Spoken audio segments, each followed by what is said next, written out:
I would like to call upon our fifth speaker, Muhammad Bajwa Jamal.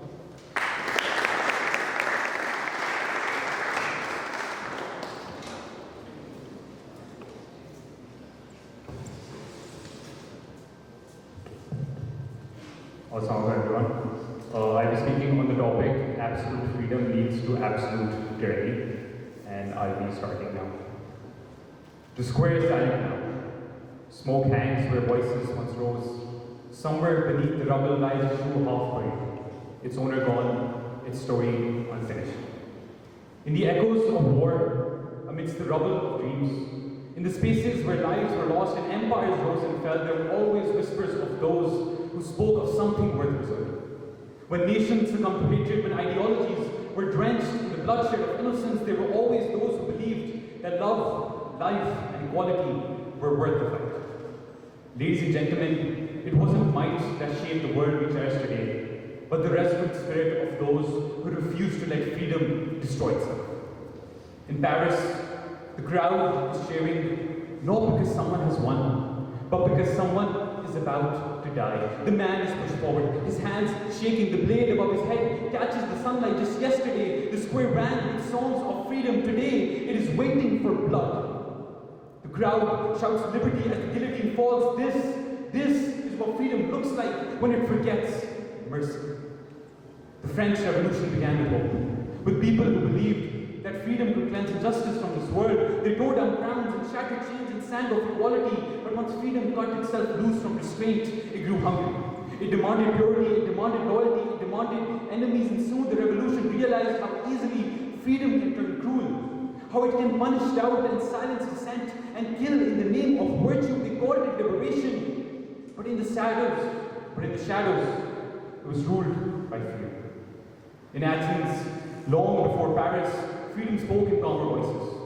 Men gathered beneath white stone pillars, arguing, debating, choosing their own fate. For the first time in human history, power did not belong to the kings.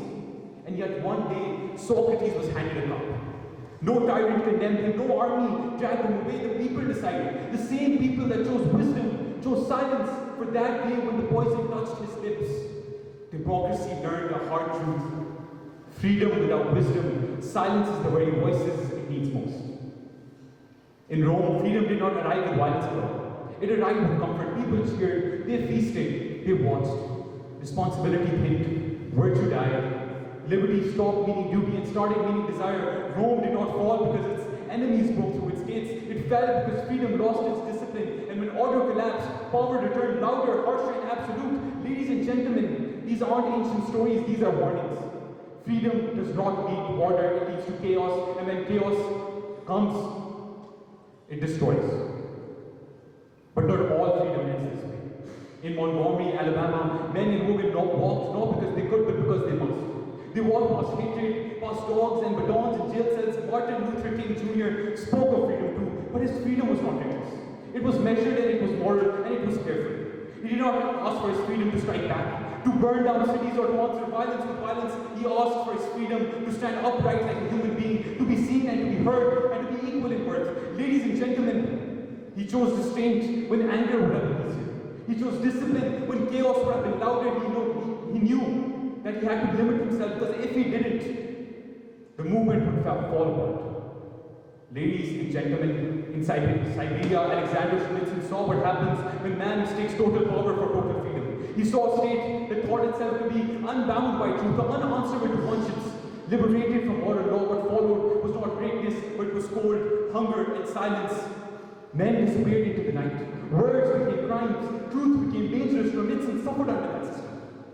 He was imprisoned and he was exiled and he was tortured. But ladies and gentlemen, in that suffering, he learned something terrifyingly clear. Freedom does not free the man, but produces destruction. Ladies and gentlemen, this is the paradox of liberty. Freedom does not die when it is left alone. It dies when every man believes that his desires are justified. When every voice claims truth, truth disappears. And ladies and gentlemen, in that suffering, tyranny always finds its way back. Freedom has never been the right for us to do whatever we wish. It has been the ability for us to govern ourselves before others are forced to do it for us. So in the end, ladies and gentlemen, Freedom is not the triumph of man, it is his undoing. Unbound, he becomes the tyrant he once tried to escape, but bound by the truth, he becomes what he was meant to be. That was freedom. Thank you.